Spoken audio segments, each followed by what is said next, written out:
Hommikused rahajutud on saade, kus räägime avatult rahaga seotud teemadest. Mina ja Katariina Tint räägin erinevate külalistega sellest, kuidas sissetulekut suurendada, teadlikult kulutada ning targalt ja jätkusuutlikult vara kasvatada. Mõnede külalistega on meil ka kinnine osa, mis avalikku saatesse ei jõua ja kus osalejad saavad külalistele ka küsimusi esitada. Saates laivis osalemiseks registreeri ennast moneysmarterme.eu/hommikused rahajutud. No nii, tere tulemast Hommikused rahajutud podcasti ja meil on hurraa, meil on 3. hooaeg avatud ja täna mul on hea meel näha meie külas Taavi Ilvest, kes on investor. Ta on esinenud mitmetest konverentsidest, jällegi avalikult jagab oma investeerimist ja rahatarkust oma blogis. Tere, Taavi! Tere! Ja täna meil on jällegi nii põnev päev ja nii põnevad teemad, millest arustada, et Hommikused rahajutud on see taskuhääling või podcast, kus ma vestlen erinevate inimestega, kes on minu hinnangul rahaliselt edukad, et nad saaksid jagada kõik oma saladuse nippe. Ja kohe äkki alustuseks, äkki sa räägiksid paari sõnaga endast, et kuidas see investeerimise pisik sinule alguse said ja kuhu sa oled nüüd tänaseks jõudnud? Jaa, aitäh. Ma alustasin investeerimisega juba, ütleme, 7-8 aastat tagasi. Alguse sai sellepärast, et kui ma läksin ülikooli, siis ma ülikooli kõrvalt hakkasin ka tööl käima. Ja kuna mul läks koolis ka päris hästi, siis ma sain ka erinevaid stipendiume ja mul hakkas raha järgi jääma. Ja siis ma mõtlesin, et mis ma sellega teen, et tol hetkel ei olnud, ütleme siis, kogu see investeerimise ja rahatarkuse teema Eestis väga levinud ja väga raske oli nagu nullist alustada. Ja õnneks ma sattusin Jaak Roosaare koolitusele, mis ta oli teinud oma rikkaks saamise õpiku põhjal. See oli tema esimene koolitus. Ja siis ma läksin sinna, kohtusin seal paari inimesega, kes ka täna on juba Eesti rahatarkuse maastikul päris tuntud. Ja seal me otsustasime koos teha finantsvabaduse nimelise Facebooki grupi. Ütleme, see Facebooki grupis saigi teadlikult nagu alguse minu see investeerimise teekond. Kui nüüd minna täpsemaks, et kuidas ma alustasin, siis nagu ikka tol ajal aktsiatesse oli raske investeerida, kuna tehingutasud olid suured, siis ei olnud sellist mugavat võimalust, et lähed, ostad kas 1 euro eest endale Balti aktsiaid, et siis oli mõistlik teha ikkagi tänases vääringus siis a la 500 eurot või 1000 eurot suurusi tehinguid. Ja mina siis leidsin sellise portaali nagu Bondora, kes tol hetkel oli siis sõbralaen ja vahepeal oli vist ise pankur, mitu nime on olnud, et nemad siis pakkusid investeerimist tarbija laenudesse, et siis inimesed, kes mujalt laenu saanud, põhimõtteliselt siis tegid siin avalduse ja siis meie kui väiksed investorid saime võtta kogu riski endale ja siis neile laenu anda. Et tagantjärgi tarkusena see mudel väga hästi ei toimi. Aga jah, minu teekond sai sealt alguse. Ja tänaseks siis alates laenudest olen jõudnud nii aktsiatesse, võlakirjadesse, iduettevõtetesse, isegi krüptosse ja tänaseks portfell on kasvanud põhimõtteliselt 500 000 euroni ja olen jõudnud finantsvabaduse teisele tasemele, mis siis tähendab seda, et kui ma tahaks, siis ma võiksin portfellist ära elada, nii et ma ei peaks nagu iga päeva tööd tegema. Aga kuna ma tahan jõuda ka sinna 3. tasemele, mis siis tähendab seda, et portfelli kasv katab ära sinu igapäevakulud, sinu, ütleme siis, ka kulutused meelelahutusele, reisimisele, pluss sa saad oma portfelliga või ütleme, sissetulek kasvatab ka portfelli edasi, et see portfelli kasv ei jää seisma, et siis ma käin ka tööl veel ja töötan siis tarkvaraarendajana ühes Eesti pangas. Ja kuna see töö on ka minu hobi, siis ega ma ei kujutakski eriti ette, et teistsugust elu. No ma just mõtlen, et isegi kui sa finantsvabadust saavutad, siis tegelikult selle point on lihtsalt see, et sul tekivad teistsugused valikud, on ju, et ma ei pea käima seal, ma ei tea, võib-olla nõmedal tööl, mis mulle ei meeldi, on ju, vaid saan teha ka mitte nii tulusaid projekte, aga mis on sellised südamelähedased ja nad toovadki sellist võib-olla emotsionaalset väärtust ka. Aga sinu jutus ma kohe tundsin ennast ära, on ju, et kui sa ütlesid, et vanasti ei saanud osta aktsiaid üksikaupa, nagu see, mis areng on toimunud Eesti maastikul ja ma arvan teistes riikides ka, aga eriti Eestis, et mitu valdkonnas kõnelejad, mitu koolitajaid meil on tulnud, mitu päriselt investeerimiskoolitusi, nüüd pangad on hakanud ka tegema päris häid koolitusi, mitmed inimesed täiesti tasuta Instagramides jagavad seda. Mina olen kusjuures see inimene, kes see oli 2010 või 2010 ma ostsin nagu esimese fondi osaku, aga see oli 3.20 äkki ma maksin, aga minu esimese aktsia ostuga ma küll tegin niimoodi, ma vaatasin just nagu hiljem ja sain aru, et ups, nagu minu tehingutasud, mis ma maksid, olid oluliselt suuremad kui see soovituslik 1%, mille juurde nagu tasub jääda. Ja ühisrahastuses ka tunnen ennast ära, et õppetunnid on ju, et sa võid seal raha päriselt kaotada. Rääkimata sellest, et ma tegelesin ka algusaastades, ma arvan, see on 15, siis ühisrahastust nii kerge, annad nagu laenu sisse, on ju, raha tuleb tagasi, aga tegelikult, esiteks tänapäeval see ei ole enam nii huvitav, sest seal intressimäärad hakkasid langema, aga päriselt see ei ole võib-olla alustaja jaoks nii lihtne, et kui tegelikult sa pead ikkagi nagu teadma, kuhu sa raha paned ja investeerid. Aga seoses selle investeerimisega alustamisega ma arvan, et number 1 küsimus kõikide jaoks või üks teema, millest ilmselt iga investor kindlasti alustab, eriti nagu väiksed investorid, on kust leida see vaba raha ja üleüldse nagu kuidas on võimalik nii suureks näiteks portfelli üldse kasvatada. Mis on võib-olla see matemaatika taga ja mis on sinu kogemus? Jah, minu teekond oligi selles mõttes nagu huvitav, et ütleme tavapäraselt, ma tegelikult ma ei tea, kui suur osa tudengitest läheb nagu ülikooli kõrvalt tööle, aga mina nagu pidin minema, kuna ma tulin Saaremaalt Tallinnasse, siis mul ei olnud nagu eriti valikut, et kui ma tahtsin siin nagu elada, siis oli vaja ka raha teenida. Et see oli kindlasti siuke, ütleme, väga hea start kogu sellele, ütleme kogu karjäärile investeerimisel ka, kuna ma harjusin juba tööd tegema, on ju, ja mul hakkas nagu raha kõrvale jääma, et tudengielu on siuke hästi, oleneb muidugi tudengist, on ju, aga osad tudengid on sellised, kes väga palju ei kuluta, on ju. Saidki stipendiumid, elad ühikas, vaata, kulutad minimaalsed. Jah, elasime tegelikult 3 ühes Mustamäe korteris, et kulud oli väga madalad ja juba sealt hakkas nagu, ütleme, siuke säästlik nagu eluviis pihta, et ma ei ostnud nagu kohe endale mingit kallist autot, kuigi oleks võinud, on ju, ei ostnud endale mingisuguseid kalleid riideid ega asju, et see säästumäär oli kohe alguses juba väga nagu kõrge ja ma arvan, et see ongi sealt on nagu hea nagu liikuma hakata, et kui sul nagu algne säästumäär on juba kõrge, on ju, siis sa ei pea tegema enam nagu seda valikut, et oi, mis ma nüüd tarbimisest ära jätan, on ju, et ütleme need, kes võib-olla on harjunud palju kulutama, et nendel ongi see raske, et ma olen selle eluga harjunud, et mida ma siis ära jätan, on ju, et üks asi on see, et tulebki üle vaadata oma need kulutused, on ju, mis on mõistlikud, mis ei ole, mis asju sul tegelikult on vaja, mis asju sa ostad selle jaoks, et a la olla naabrist parem, on ju, või sellepärast, et ühiskond ütleb sulle, et sa pead ostma seda, on ju, et saada oma säästumäära alla, aga ütleme säästumäära juures tekib see probleem, et seda ei saa nagu lõpmatuseni alla viia. Et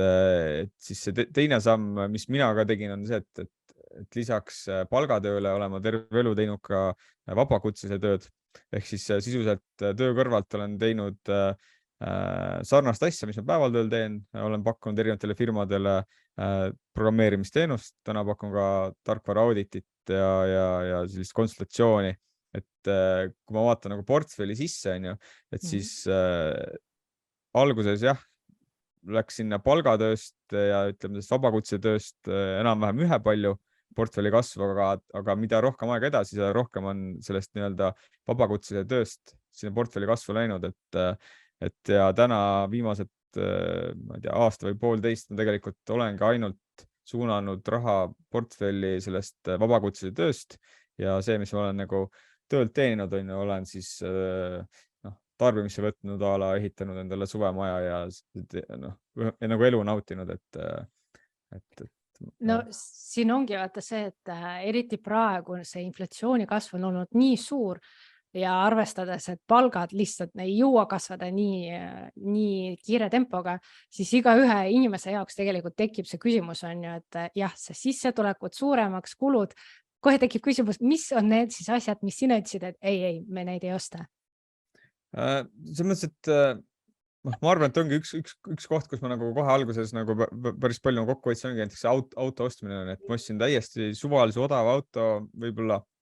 ma ei tea, mõni sõber võib-olla naeris salaja, et näe, vaata, millega Taavi nüüd sõidab, et minu jaoks oli täitsa okei, ajas asja ära. Alles siis, kui esimene laps sündis, siis oli vaja nagu suuremat autot, siis tegime nagu selle väljamineku. Ja teine osa tegelikult, mis ma nagu ise tagantjärgi vaatan, oligi see, et ma mingi hetk mõistsin, et milleks maksa nagu üüri, kui osta endale ise korter, et see on see teine koht, kus nagu ütleme, kas Exceli pealt oli näha, et sealt tuleb nagu see sääst, et mul tegelikult oligi nagu see laenumakse kuus oli väiksem reaalselt sellest, mis ma maksin üüri sellele omanikule ja ütleme, kogu see raha läks mul kaduma, see ei tõsta minu netoväärtust. Et see on nagu teine pool ja siis kolmas pool on, olen inimesest, aga ma ise olen vaadanud, et näiteks ma ei ole väga palju kulutanud raha riiete peale ega pidutsemise peale, et siis kui teised... See tuleb lastega. Jah, seda ka. Ja siis kui teised panid pidu, siis ma tegin oma freelance'i tööd ja õppisin tarkvaraarendust, et ma ei tea, kas ma olen milleski ilma jäänud või mitte, aga nii ta oli jah, et... Ma nagu samastun sinuga, ma ei tea jällegi, millest see tuleb ja tegelikult ma arvan, see on ka oluline märkida, et päriselt, kui nagu inimene astub sinna teekonda, et võtta endale suured ambitsioonikad finantseesmärgid, siis see tegelikult vajab mingid muid tegevusi, mida sa oled varasemalt teinud, on ju. Et päriselt sa pead kulutama oma tunde sellele, et sissetulekut kasvatada ja mitte sellele, et oma kulusid suurendada, on ju, või loomulikult kindlasti siin ongi see küsimus, et kuidas leida see tasakaal. Et eriti mulle tundub, et mida vanemaks sa oled, siis nagu veidikene keerulisemaks on see selline vabal ajal töö või lisatööde tegemine. Esiteks on pere kõrval, on ju, et mis on sinu nipid, kuidas sa esiteks üldse leidsid endale lisasissetulekuid, kuidas sa hakkasid nagu selle palliga veerema ja kuidas sa praegu seda tasakaalu balansseerid pere ja võib-olla mingid muud asjade vahel? Võtta kõigepealt selle nagu pere poole, et tõesti jah, et ma vaatan ise ka tagantjärgi, siis sel ajal, kui me olime nagu kahekesi partneriga, siis oli nagu lihtsam teha seda, ütleme, vabakutsese tööd päevatöö kõrvalt, kuna meil jäi ikkagi aega nagu oma jaoks ka, kuigi tagantjärgi nagu ta ütleb ka, et võib-olla oleks võinud rohkem nagu koos aega veeta, aga nii ta on nagu läinud, aga jah, siis kui laps sündis, siis tõesti ma võtsin ka 1–2 aastat tegelikult ei tegelenud eriti teadlikult selle lisatööga, kuna see tõesti võtab palju aega, energiat ja tekib oht nagu läbipõlemiseks, et ma arvan, et ongi nagu inimene peab ise vaatama oma elu üle järgi, et vaatama, et mingitel perioodidel tal tekib rohkem aega ja võimalusi panustada ühele asjale, aga samas siis tuleb arvestada, et sul ma ei tea, peresuhted või sõbrasuhted kannatavad, aga siis sa peadki teadlikult nagu tegelema sellega ja ütleme, et pärast siis tasa tegema. Aga kõige tähtsam on kindlasti see, et nagu enda tervist ei tohiks nagu rikkuda, et võib-olla tõesti mingi perioodi sa suudad nagu pingutada nagu rohkem, aga siis sa peadki jälle võtma pausi ja natuke puhkama ja tagasi vaatama. Ja siis teine osa küsimusest, et kuidas ma nagu alustasin, et tegelikult oligi nii, et kuna ma pühendasin päris palju enda vaba aega nagu üldse programmeerimise õppimisele, et kui ma läksin IT-kolledžisse õppima, siis ma tegelikult juba oskasin programmeerida ja põhimõtteliselt läksin samal ajal kohe tööle ka, et ma nagu otseselt ülikoolist enam seda ei õppinud, ma õppisin juurde ütleme seda akadeemilist poolt pluss meeskonnatööd pluss sain uusi tutvusi. Et üks osa on see jah, et mis ma ise näen ka, millised edukad inimesed on need, kes teevad ise teadlikult enda kallal tööd, mitte ei looda sellele, et ma lähen nagu kooli, koolis mind õpetatakse, et see ei ole piisav, et sa saad jah, ütleme keskpärase töö, aga sa ei jõua nagu sinna, ütleme tippu, et kui sa tahad tippu jõuda, siis sa pead nagu ise pingutama, et see on nagu üks pool. Ja siis teine pool on see, et kui sa nagu oled enda valdkonnas hea, siis tavaliselt hakkab sõna levima, et samamoodi ka minul, et tegin ühele firmale projekti, siis tekkis see info kuidagi levis, mul tekkis samamoodi portfoolio tehtud tööde näol, et siis see levis, oli hea näidata, mis ma olen teinud. Et Eesti on nagu nii väike, et siin nagu tuleb põhimõtteliselt oma isiku brändiga nagu tööd teha, et kui see on okei, siis ma arvan, et ei ole raske nagu seda järgmist töö otsa leida, et ja samas on see kohtlik, et sa ei tohi nagu oma nime kuidagi määrida, et a la pead pidama kinni tähtaegadest, suhtlema viisakalt, et kui sa nagu seda ei tee, siis samamoodi levib ja kahjustab sinu mainet. Ja et selles mõttes siin ongi see, et mulle hästi meeldis, ma ei mäleta, kust ma isegi seda kuulsin, et iga inimene on nagu oma väike ettevõte, millest sa hoolitsed, sead endale eesmärke, selles mõttes ka sissetuleku suurendamise eesmärgid on samamoodi nagu ettevõtluses. Tegin just nalja, et no meil peres, esiteks sa vist tõid ka välja, et nagu koos elukaaslasega on selle teekonna läbimine kergem, sest sa sisuliselt jagad samu finantseesmärke, aga saad nagu mõlemad sinna panustada, et mitte niimoodi, et üks nagu ainult kulutab, teine ainult säästab, aga see sööb nagu asjad ära,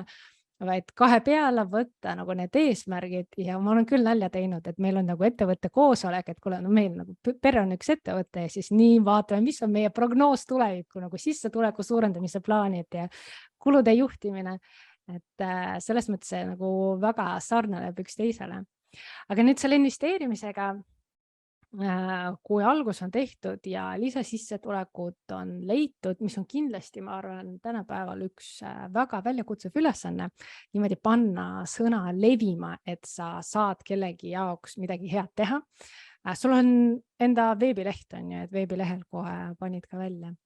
Et kuidas need esimesed sammud sul tulid ja kui raske tegelikult see investeerimise, õppimise teekond on sinu jaoks olnud?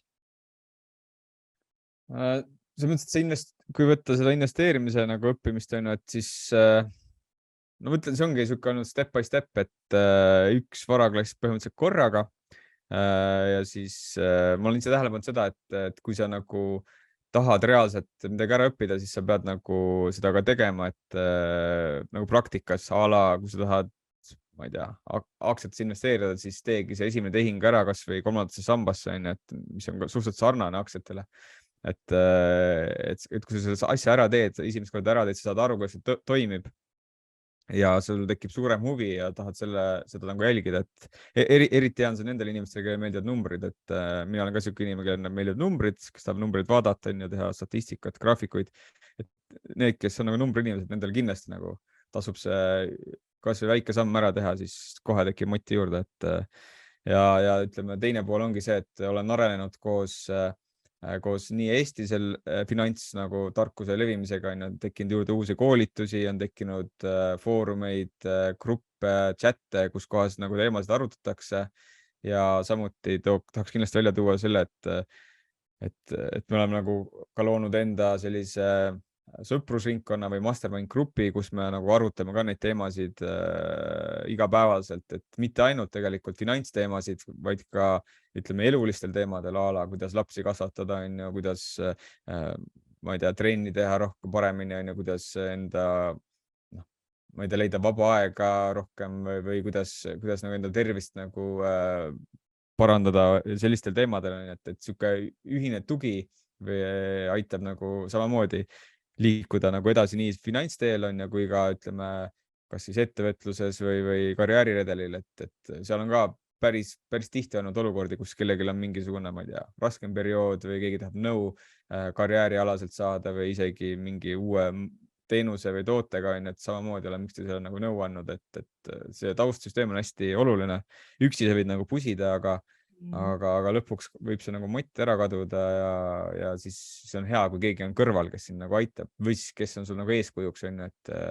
kelle järgi mingisuguseid asju teha või saada uusi nagu sihte või ideid. Ma just nagu tahtsin öelda, et meil tänapäeval minu meelest seda investeerimissõpruskonda leida on üsna kergem, sest esiteks võib tulla finantsvabaduse gruppi, mina vähemalt ühe korra postitasin, ma arvan, ma postitasin naisinvestorite gruppi ja ka finantsvabaduse gruppi siis, kui ma enda mastermindi ka kokku panime. Ja nüüd on olemas ka finantsvabaduse Discordi grupp on ju, et seal käivad konkreetsed ju jutud alates alustuseks või mingi algajad küsimused kuni väga spetsiifiliste ja detailsete mingi kauplemise ehk nagu väga edasi jõudnute teemade kohta. Et ma olen sinuga täiesti päri, et see üksinda pusimine, samamoodi kui mina alustasin, siis see esimene tehing, mis ma tegin aastal 2010, ega mul see pall ei hakanud nii hästi veerema, sest ei olnud nii palju motivatsiooni, nagu sa olid üksinda, on ju, kord tekib raha, kui ei teki nagu, et ei ole selgeid eesmärke ees, ei ole teisi motivatsiooni taga, et ma arvan, see selline mõte, et nii jagada ka oma eesmärki, jagada oma progressi. Et me oleme siin kursustel ka, kui meil tulevad kursused, siis ma alati proovin selliseid mastermind gruppe ka luua, sest et inimestel on päriselt vaja. Ja see oli, ma arvan, uuringutest, jah, rahatarkuse uuringutest ka tuli välja, et tegelikult paremaid finantstulemusi inimesed saavutasid just siis, kui neil oli see grupp taga, kellega nad nagu said kokku ja rääkisid. Aga ma arvan, see on selline inimese loomuses ka, et sul nagu peavad sõbrad olema, et sa pead kuskile kuuluma, aga see on kindlasti selline sünergia moment, et sa jagad teadmisi, jagad analüüse ja isegi esimesi samme. Et mul sinu jutuga kohe tuli meelde, et mul on päris olnud isegi mitu klienti, kes on tulnud ja siis rääkinud, ja ma ostsin Swedbankis mingi välismaa USA aktsiaid ja nagu väikse summaga alla 100 euro ja ma maksin 9 eurot, aga see oli test, vaata, et ma tahtsin nagu proovida, mis see üksik aktsia annab. Ma lihtsalt ütlesin talle, et kas sa nagu näed, et veidikene nagu liiga väike teenuse summa oli või see tehingute summa, et see teenus tasud nagu sõid ära. Ja ma tean, ma tahtsin proovida. Et see on nagu täiesti okei ka teadlikult neid esimesi samme teha, aga tänapäeval tõesti finantsvabadus, kes ei ole veel seal, ma arvan, kõige tuntum grupp, naisinvestorite klubi on kasvanud ka nagu väga-väga suureks. Tegelikult on kinnisvarale pühendunud eraldi grupid ja podcastid, et mul on tegelikult hea meel, et selle teise samba reformiga osaliselt ka on ju, et see teema on nii nagu tulnud meile, et jääda ja tänapäeval tõesti on vaja lihtsalt nagu ma arvan, see aeg eraldada selleks, et endale seda teemat selgeks teha. Ja üks teine küsimus, mis ka nagu jõuab eriti alustajatelt või kes on võib-olla hiljuti teinud tehinguid või eelmise aasta alustasid, oli see, et nii, börsid on punases, et nagu, ja Katriina, kas ma nüüd nagu lõpetan ära, et ma rohkem ei tee näiteks LHV kasvukonto sissemakseid. See on päriselt küsimus, mis on minuni jõudnud ja nagu ma arvan, alustajale on tegelikult number 1 kriis on tegelikult väga hea koht, kus alustada, on ju, et see on nagu sooduskoht. Aga alustajal võib olla väga palju hirme, et nüüd minu investeeringud ongi punases. Et kuidas sina, nüüd sina oled küll kogenud investor, aga räägi, kuidas sina praegu suhtud sellesse, et kas praegu on hea aeg investeerimisega alustada, jätkata, oodata? Mis sina teed praegu? Ja kui ma võtan nagu... Ma kõigepealt võtan nagu algaja, kes ei ole nagu alustanud, et siis muidugi hetkel on palju parem aeg alustada kui näiteks aasta tagasi, et kui turud olid tipus, et praegu saab aktsiaid, ma ei tea, lausa isegi 100% odavamalt, kui sa vaatad mõnda aktsiat, et ma arvan kindlasti väga hea aeg teha esimesed tehingud, kõigepealt panna täis näiteks 3. sammas, enne isegi kui aasta siin lõpeb, et saad kohe 20% tulumaksu tagasi. Et väga kiire. Aga mitte 100% langenud aktsiaid ei tasu osta. 99, aga 100 on seal midagi juba kahtlast. Ja, et kõigepealt alustaja puhul ma ei soovita tegelikult üldse nagu üksikaktsiad vaadata, et pigem ongi 3. sammas ja siis indeksfondid ja siis, kui sul tekib nagu see kogemus kasvõi selles valdkonnas on, et mis asi on näiteks, ma ei tea, aktsiaanalüüs on, et üks asi jah, mis nagu algajad võib-olla kipuvad tegema on see, et nad nagu vaatavad mingite influencerite või isegi suvalise inimese nagu arvamus kuskilt a la Instagramist või kuskilt foorumist, et keegi ütleb, et oi, see on hea aktsia, nii palju kukkunud, kohe kindlasti hakkab põrkama, et saab kohe, ma ei tea, 50% nagu tootlust, et ei tasu nagu teha sellist viga, et kuulad kedagi teist, kuna sa ei tea, millal see isik selle sama aktsia ostis, millal ta välja plaanib minna. Et need on kaks kõige tähtsamat asja, et ma ise olen ka läinud selle õnge, et olen kellegi soovituse peale ostnud mingi aktsia,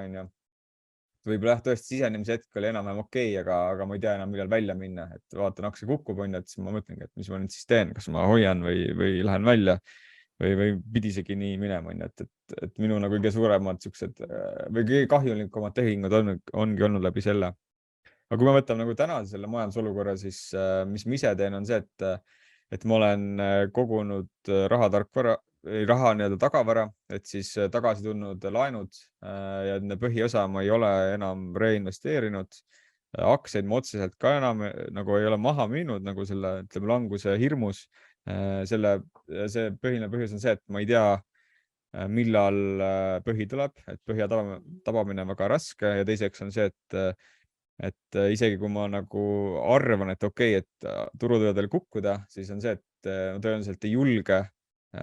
korraga uuesti turule minna, siis kui ma arvan, et põhi on tehtud, et ilmselt ma hakkaks minema uuesti sisse jupi kaupa, aga võib-olla siis keskmine hind, mis ma saan tagasi ostes, on võib-olla isegi suurem kui see, mis praegu on. Et ma teen nagu vastupidi, et ma ostan juurde, kui hind kukub, ostan neid aktsiaid, millesse ma usun. Olen paika pannud mingid piirid, et kui mingi hea aktsia kukub, ma ei tea, 10-15%, siis ma teen jälle mingi ostu, ostan juurde. Ja siis mingi osa summast ma nagu plaanin jättagi selleks kohaks, kus võib-olla trend hakkab natuke muutuma, et on näha, et ta nagu hakkab nagu tekkima mingisugune põhi, aga samas ma annan nagu endale aru, et kui juba meedia hakkab rääkima, et nagu raskem osa on möödas, et siis ma olen nagu hiljaks jäänud. Aga jah, ütleme, need, kes juba on turgudel, on ju, et siis ma soovitan neil samamoodi jätkata strateegiaga, nii nagu teil oli nagu varem plaanis, et tahate osta näiteks neid indekseid või aktsiaid, et siis jätkake nende ostmist samamoodi iga natukese aja tagant. Võib-olla kui nagu tuleb mingi suurem summa erakorraliselt sisse, et võib-olla siis mitte kohe osta, vaid jaotada see mingi perioodi vahel ära, et siis on nagu see keskmistamise efekt on suurem, et sa keskmistad nagu hinda ja aega, et isegi kui turg alla läheb, siis maandad see riski, et sa ostad nagu tipus või mitte tipus, aga ütleme liiga vara. Ja, et ma arvan, see ongi kõige raskem hetk, et see aktsiaturg tegelikult alati siuke ennustav on ju, et kindlasti kui juba jõuavad need teemad sinnamaani, et ma ei tea, kas hakatakse intressimäärasid või peatatakse selle intressimäärade tõus, siis võib-olla juba see kohe saabki olema väga hea uudis, mis võib olukorda nagu aktsiaturgudel muuta. Samas nagu päris keeruline on aru saada, et kas on nüüd nagu päris uus pulliturg alanud või see on selline ajutine kasv, vaadates seda mineviku trendi ja üleüldse seda kõrget inflatsiooni määra ja intressitaseme tõusu, et kui kaua see aktsiaturu langus või selline külili minek nagu kestab, et seda on tõesti nagu raske ennustada. Aga üks hea asi, mis sa küll välja tõid, on see keskmistamine. Et kui ma vaatan graafikute pealt, on ju olemas üks nagu hea Morningstari graafik alates, ma ei mäleta, viimased 150 aastat. Ja siis seal ongi ära märgitud, on ju, et nagu turg sõidab kogu aeg üles, aga teatud perioodidel hops ta kukub alla ja siis ta võibki teatud perioodil seal nagu all olema. Et ma arvan, aktsiatega on kõige suurem võib-olla ka õppetund, mis on inimestel tekkinud või tekib, et miks räägitakse, et aktsiad on suure riskiga investeering, on ju, et hea, kui sul see investeerimishorisont on pikaajaline, et siis sa saadki endale lubada praegu investeerida, sa tead, et 10 või 20 aasta pärast vähemalt minevikus on jõudnud aktsiad uuesti plussi ja siis sul tekibki see hea koht ja ostumoment languse ajal. Aga see on, ma arvan, number 1 soovitus, et need, kes investeerimisega alustavad, et kindlasti sõprade pealt puhtalt investeeringute tegemine, mul ei ole mul mõnikord on väga head kogemusi olnud, see on see sünergia, mis tekib siis, kui no päriselt näiteks sul on investeerimisgrupp on ju ja keegi jagab, et oi, aga see hind langeb praegu sellepärast, et mingi suur osanik oma aktsiaid maha müüb. Et kui ta tegelikult nagu jagab sulle mingit infot, mida sa võib-olla ise ei ole märganud, mis võib tegelikult ollagi hea moment ostuks. See on nagu minu kogemus. Aga kui me räägime mingid influencidest või mina olen jälginud ka välismaa analüütikuid, et minu üks kogemus oli ka niimoodi, et uudis tuli välja, et üks aktsia, seal on väga hea dividendimäär, põhimõtteliselt oli Kreeka üks laevakompanii, maailma suurim laevandus nagu ettevõtte ja selleks hetkeks, kui see nagu uudis tuli välja, see oli nagu väga tuntud analüütik läbi Twitteri, on ju, selleks hetkeks see hind oli juba veidikene kõrgem, kui ta on olnud, aga ma ikka nagu vaatasin, et tõesti, seal ettevõttel on raha ja põhimõtteliselt nagu ametlikud raporteerisid, nii me hakkame dividendi välja maksma. Väga tore, siis ma tegin oma ostud ära. Tegelikult sa kunagi ei tea, et kas influencer, kes on seda välja rääkinud, tema on ju oma ostud ju varasemalt ära teinud selle hea hinnaga. Ja mis meil juhtus või mul juhtus oli konkreetselt see, et nagu see aktsia hakkas langema, dividendid nad küll maksid välja, aga see langus, kui suur see oli, siin hakkasid need halvad uudised ka nagu tulema, et see langus, dividend mitte kuidagi ei kompenseerinud seda kahjumit, mis ma sain puhtalt tänu sellele, et see aktsia hind langes. Ja ma olen, üks risk on veel see, et kui osta puhtalt kellegi teise soovituse pealt, siis kui sul endal on see analüüs tegemata, on ju, et kui kaua ma hoian, eriti üksikaktsiatega, see on nii oluline aru saada, et kas praegu hoiad või ongi vaja maha müüa, sest seal on äkki risk, et ma ei tea, ettevõttel läheb mitmed aastad pikalt, et mitmed aastad läheb nagu halvasti majandusliku ja finantstulemustes, et mõistlik on väljuda. Kuidas sa ise praegu muidu oled teinud? Et ma saan aru, et sa oled pigem selline passiivsem olnud portfelli juhtimisel. Mis aktsiad sa praegu hoiad või kuidas su portfell praegu üldse välja näeb? Ja mõtlesin, et ma olen nagu üritanud portfelli ehitada nii, et kui ma põhimõtteliselt ei taha nagu seda aktiivselt juhtida, siis ma ei pea, et hea näide oligi see suvi, et ma olin nagu terve suve Saaremaal, põhimõtteliselt investeeringutega ei tegelenud, et kõik toimis nii nagu pidi. Aga hetkel ongi portfell on selline, et 38% olen investeerinud aktsiatesse. Sinna hulka kuulub siis ka teine kolmas sammas, siis 21% on iduettevõtted, mis on küll veidi suur, aga see on peamiselt ühte iduettesse investeerimise tõttu, mis on kasvanud ise nagu nii palju, et selle nimeks on Planet Link 2, kes on ka siis üks meie sellest sõprusringkonnast, üks asutaja siis meie sõprusringkonnast, ja ta pakkus võimalust kunagi sinna investeerida, et tänu sellele on see idude osakaal nii suur. Siis 2% on võlakirjad, sinna kuuluvad siis näiteks Credit Stari võlakiri, samamoodi see Planet Link 2, kelle ma olen siis ka nagu laenu andnud, et selle ma võtan ka võlakirja alla nagu enda portfellis arvesse. Siis 6% on ettevõtted, kes ei ole börsil noteeritud. Näiteks Cleveron, keda sai ka siis LHV Foorumi kaudu ostetud, kõik, kes tahtsid, said proovida või said osta seda. Siis 6% rahas, raha on siis, nagu ma enne rääkisin, laekunud näiteks intressidest, dividendidest või siis laenude põhiosast ja seda ma siis hoian, et leida sellist head momenti, millal siis aktsiaturgudele uuesti tagasi minna või ütleme, see raha suunata aktsiaturgudele. Siis 5% on laenud, sinna alla kuuluvad siis ühisrahastusportaalid, hetkel ongi peamiselt oma rahas, mis siis vaikselt tagasi tiksub sealt, ja siis 4% on krüptovarad. Aga ütleme, et portfell ise on nagu passiivne, aga ma mingis osas nagu olen aktiivne ka, et näiteks ma olen viimased 1,5 aastat õppinud optsioonidega kauplemist, et eks see osa on üsna aktiivne portfellis, kuigi ütleme, on niisugused strateegiad ka, mida ma kasutan, mis ei ole nii aktiivsed, et mis vajavad a la kord kuus või paar korda kuus ainult minu nagu sisendit, et näiteks kui sa müüd oma olemasoleval positsioonil kaetud koole, et näiteks see on hästi siuke passiivne võimalus nagu lisa teenida, aga see on siuke veidi keerulisem strateegia. Advanced, just. Aga jah, et ma ütlekski, et ta ongi siuke pigem passiivne, aga kui ma tahan, siis on võimalik nagu aktiivselt nagu seal mingisuguseid liigutusi teha, aga ei pea, et mu tootlus nagu ei lange selle pärast, kui ma ei ole seal väga aktiivne.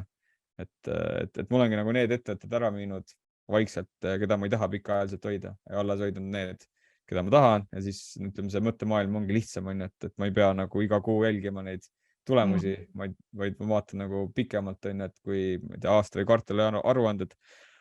hakkavad nagu metsa minema, siis ma saan vaadata, et kas mu tees nagu peab paika või see on nagu ajutine tagasilöök või tulenebki majanduslangusest. Ja siis hoiad. Jah. Midagi ma olen müünud ka, et hea näide ongi USA-s on mul paar kinnisvarafondi, et kui intressimäärasid hakati tõstma, siis ma nagu võtsin riski vähemaks sealt, et tagantjärgi oleks võinud rohkem võtta, kuna need rohkem võtta või rohkem müüa. Ja. Aga jah, selline ta on mul. Mul on kusjuures need kinnisvarafonde ma ei ole üldse müünud ja ma nüüd mõtlen, kas ma hakkan nagu kahetsema, et ma ei ole neid müünud. Ma olen arvatavasti ühe positsiooni siis mitte arvanud, aga lihtsalt mulle meeldib, et ma avastasin Belgias oli üks Aidifica kinnisvarafond, mis tegeleb sisuliselt hooldekodudega, nagu jõhkralt kasvav segment, pluss nendel on nagu mitte agressiivne, aga väga aktiivne kasvustrateegia. Et see mulle on meeldinud, aga jah, see langus, mis on kinnisvarafondidel praegu toimunud, just arvestades neid intressimäärasid, no jah, ei ole nagu nii positiivne, et siin ma arvan, iga inimese jaoks ongi see küsimus, et kas ma nagu hoian, vaata, et mulle meeldis ettevõtte pikaajaliselt, strateegiliselt ta nagu väga sobib mulle portfelli, ta päris mõju investeering ka, ei ole, aga lähtub minu väärtustest kuidagi. Aga siin ongi see küsimus, et kas ma nagu tahan see ajastaja olla ja sul oli väga hea point, et okei, ma müün maha, see on nagu kerge osa. Nagu raskem osa on see, et millal sa nagu tagasi ostad, et ei juhtuks päris seda, et sa hiljem nagu ostad veel kallimalt tagasi, ja siin mul jah, ma vaatan ka tutvuste pealt ongi nagu inimesed praegu kaheks jagunenud, et mõned ongi ajastanud ja tegelikult investeeringut maha müünud, aga need on pigem olnud esiteks väga kogenuvad investorid, kes tegelikult juba seda müüki on varasemalt teinud, sest minu meelest hetkel nagu investorid on juba nagu ostu poole peal on ju pigem. Ma ise olen hetkel veel selles kambas, kes ma ootan, minul raha osakaal on hetkel tegelikult üpris suureks kasvanud, et ma veel vaatan, et mis saama hakkab, aga ma olen nõus, et see ajastamine on tuleb uudiseid jälgida ja siis nagu üritada mitte maha magada, aga jah, ma päris nagu neid häid ettevõtteid ka ei viitsinud maha müüa, et pigem saaks osta, on ju. Kas sa oled ise juba välja vaadanud, keda sa ostma hakkad, kui ma ei tea, millal? Oled endale paika pannud, mis indikaatoreid sa vaatad või kuidas sa saad aru, et nii, nüüd on kindlasti kasv, sest räägitakse on ju, et kõige hea või kõige parem see ostukoht ehk kõige nagu põhi tekib siis, kui kõik ütlevad, et ei, läheb alla hullemaks ja ainult läheb alla. Ja, selles mõttes, et strateegiliselt ma vaatan nagu tehnoloogiasektorit, et praegu mul nagu portfell on hästi kaldu finantssektorisse, kuigi see on ka suhteliselt hea sektor, mis taastub peale kriisi ka esimeste seas ja tehnoloogia on seal järel, ütleme, see on siis ajalooliste andmete põhjal. Aga jah, ma vaatan nagu tehnoloogiat, tahaks sinna nagu seda osakaalu suurendada, aga jah, kuidas seda nagu põhja ära tunda, et see ongi nagu raske. Hetkel ma olengi mõned ostud olen juba teinud. Põhimõtteliselt ma olen siis Nasdaq 100 indeksit ostnud veits ka võimendusega, mis on ka, ütleme, nagu veidi riskantne, et algajatel seda ei soovita, aga jah, on võimalik osta Nasdaqi nagu ETF-iga 3-kordse võimendusega. Aga plaan ongi selline, et siis kui see kukub, siis iga natukese aega natuke seda juurde võtta,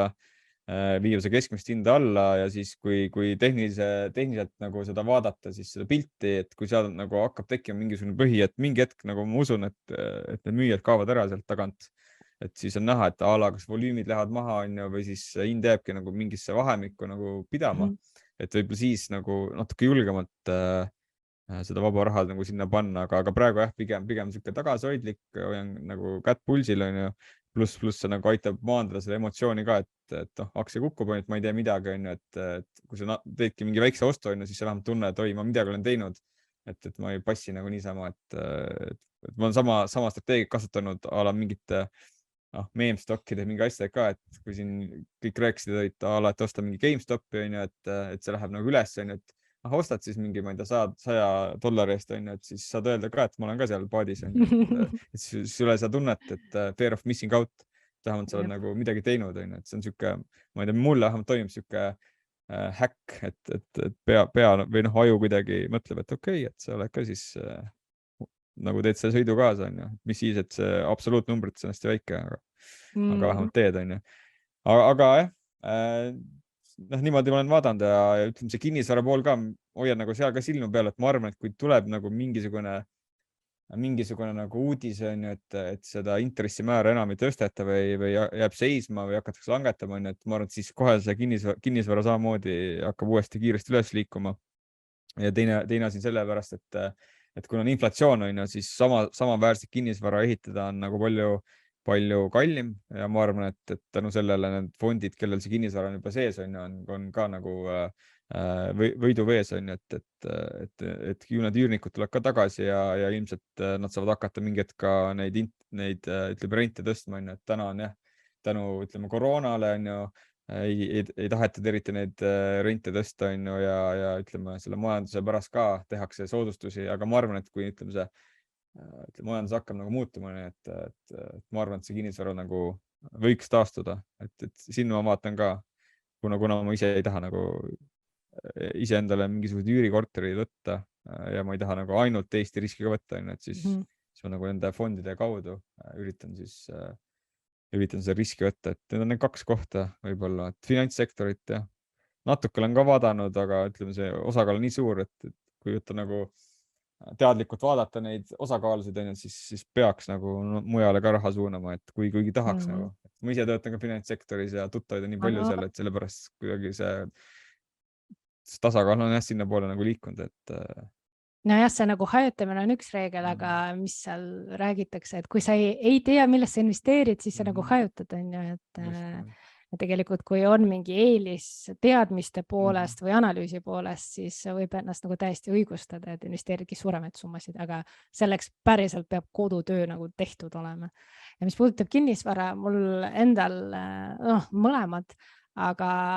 eks vaatame, mis seal saama hakkab, sest hetkel on jah, kinnisvarafondi osakute väärtused nii tugevalt languses ja kui tegelikult on majanduslangus, siis need kinnisvara üürihinnad ka ei pruugi tõusta veel, kuigi jah, inflatsiooni võrra nagu nad tõusevad. Aga siin ongi see, mis on see reaalne kasv versus nominaalne kasv ja kuidas see lõppude lõpuks nagu aktsiaturgudel kujuneb. Aga ma vaatasin, et meil jälle hommikused rahajuttude aeg on nii kiiresti läbi läheb, sest investeerimisteemadel võib nagu tundide kaupa nagu rääkida, eriti kui me hakkame siin eri positsioonidesse, analüüsidest rääkima, et kindlasti investeerimisfestival on see nurk, vaata, kus kohtad sõpra ja siis vahetad need viimased uudiseid ja investeerimisideid. Aga meil Instagramis on sinule tulnud ka mõned küsimused, nimelt soovitusi karjäärivahetuseks IT-s 40+ aastastele. Jah, see on hea küsimus, et kuigi ütleme, see IT-valdkond on hästi lai, on ju, et siin ei ole täpsustatud, mis rolli küsija mõtleb, on ju, et ma võin kohe öelda, et näiteks IT-s sa võid olla arendaja, sa võid olla testija, sa võid olla tootejuht, sa võid olla analüütik, on ju, et kõigil on natukene erinev tee, et näiteks kui ma mõtlen tootejuhi, siis tootejuhiks võiks minna kas või keegi, kes ongi mingi valdkonna ekspert ärilises mõttes, on ju, õpib natuke juurde seda tehnilist poolt või siis lähebki ettevõttesse, kes on valmis seda poolt õpetama ja saadki, ütleme selleks vahelüliks arendusmeeskonna ja äripoole vahel, et ma tean, et osad tootejuhid teenivad isegi paremini kui head arendajad, et kui saad nendesse heasse ettevõttesse tööle, on ju. Teine variant ongi minna sinna testija teed, kuigi ütleme, tänapäeval see testimine ka natuke eeldab tehnilisi teadmisi juba, et ainult manuaaltestimine ei ole enam nii levinud, kuigi on see ka võimalik, on niisugused ettevõtted, kes pakuvad sellist teenust, kes võtavad ka praktikante, et võib isegi proovida seda teed pidi minna. Aga kui minna nagu ütleme niisuguse keerukama valdkonna või ütleme tarkvaraarendus juba, et siis oleks mõistlik kaaluda, kas näiteks minna tagasi ülikooli, kui aega on, õppidagi siis seda tarkvaraarendust 3 aastat näiteks, või kui nii akadeemiliseks ei taha minna, siis on variant minna kursustele, kus siis õpetataksegi neid inimesi ümber, kes tahavad karjääris või ütleme karjääri ei muuta, minnagi IT-sse, seal on minu arust, kestab see, ma ei tea, paar kuud äkki, pluss selle osaks on siis praktika mõnes suuremas ettevõttes, et ma ise olen ka nagu juhendanud 2 praktikanti, kes sealt on tulnud ja täitsa hea kogemus oli. Ja ma arvan, et need inimesed, kes nagu seal silma paistavad, saavad kindlasti kohe pakkumise, et see on ka üks võimalus ja siis selline võimalus on ka, et osad ettevõtted pakuvad suvekooli või siis talvekooli, et lähed kandideerid nende juurde, siis võetakse sind tööle a la 3 kuuks, makstakse palka selle eest ja samal ajal õpetatakse sind välja ja siis, kui sa oled hea, tehakse pakkumine. See küll eeldab seda tihti, et sa pead tegema ühe testitöö tavaliselt, et sa natukene pead nagu seda IT-d oskama, aga selle jaoks on siis variant, et sa õpid ise internetist näiteks. Kuigi kui ma ise õppides võib-olla läheb natuke kaua aega, et ma ise soovitaks pigem võtta selline variant, kus keegi sind õpetab, et siis ütleme see personaalne lähenemine, ma arvan, et on kiirem, et see inimene, kes sind õpetab, näeb, kus sa oled hea või kus sul on vaja nagu rohkem õppida, saab kohe sind suunata sinna, mitte sa ei pea ise hakkama leiutama seda. Mina olen näinud, et testimise poole pealt sa võid ju hakata nagu tasapisi arendajaks, on ju, automatiseerid neid testimisi ja siis lõppude lõpuks ütled tööandjale, et kuule, ma võin äkki mingit arendustööd leida. Ja teine viis, mis on tegelikult juba mitu korda ma olen näinud ja sisuliselt ise olen ka nagu ühe korra IT-ettevõttesse ka sattunud, mis ei ole päris nagu arendus, on ju, aga see, et näiteks kui ma töötasin finantskontrollerina tegelikult või ärikontrollerina, ma tegelikult olin juba ettevõttes või IT-ettevõttes on see ärianalüütiku rollis, on ju, et ma nagu andsin seda sisendi IT-sse, mille alusel progeda ja see on tegelikult ka viis, kuidas on võimalik seda nagu hüpet IT-sse, IT-ettevõttesse teha, et kas projektijuhiks või siis nagu analüüsi jätkata ja sealt kõrvalt samamoodi, et kui huvi näiteks progemise vastu on nii suur, et ma arvan, mitte midagi inimest ei peata, et nagu hakkab ise seal progema ja lihtsalt sellega silma paista ja edasi minna. Aga teine küsimus oli see, et sinu soovitused algajale. No jällegi, investeerimissoovitus me anda ei tohi, aga ma küsin niimoodi, et kui sina oleksid praegu nagu täiesti roheline, täiesti alustaja 100 euroga, mida sina siis teeksid? Oleneb, kui vana ma olen, on ju, et kui ma nagu oleks, ütleme, tänases vanuses umbes käiks tööl juba, on ju, siis ma alustaks sellest, et kõigepealt paneks oma 3. samba täis ja siis, kui raha üle jääb või isegi kui ei jää üle, on ju, siis hakkaks õppima seda valdkonda, et ostaks raamatu või raamatuid, loeks need läbi, käiks koolitustel, kui teema nagu huvi pakub, suhtleks teiste inimestega, lähed finantsvabaduse gruppi, finantsvabaduse Discordi või naisinvestorite klubi lehele, et vaatad, mis teised kirjutavad, mille üle arutavad, äkki leiad endale sealt sõpru, näed, et sinu, ma ei tea, koolikaaslane kunagi on samas grupis, võtad temaga ühendust, saad temaga nagu neid teemasid arutada. Et kindlasti nagu liiguks nagu sinna suunda ja teine pool ongi see, et teeks nagu mingi reaalse tehingu ära, et siis sul tekib nagu suurem kindlus ja huvi selle valdkonna vastu, et sa näed, kuidas sul, ma ei tea, tuleb dividendi näiteks või laekub intressi võlakirjast või aktsiahind tõuseb, on ju, et see annab niisuguse dopamiini laksu, on ju,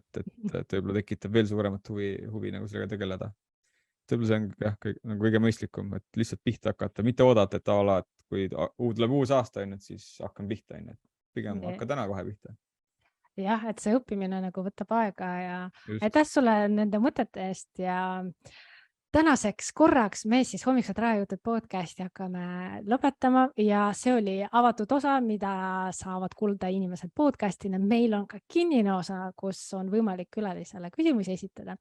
Et kui sa päriselt tahad esitada küsimust, võib-olla mingi arutelu siin tekib, et siis saab hommikuste rahajuttude laivides ka osaleda. Aga aitäh sulle, Taavi, ja edukaid investeeringuid ja kõrget tootlust. Aitäh, sulle ka. Saates me ei anna investeerimissoovitusi ega kutsu sind väärtpaberit ostma ega müüma või muid investeerimistehinguid tegema. Küll aga kutsun ma sind üles õppima ja tegema vajalikke samme selleks, et enda rahalist heaolu parandada. Kogu saade teabe on informatiivne ning enne investeerimisotsuste langetamist palun tee omapoolne analüüs.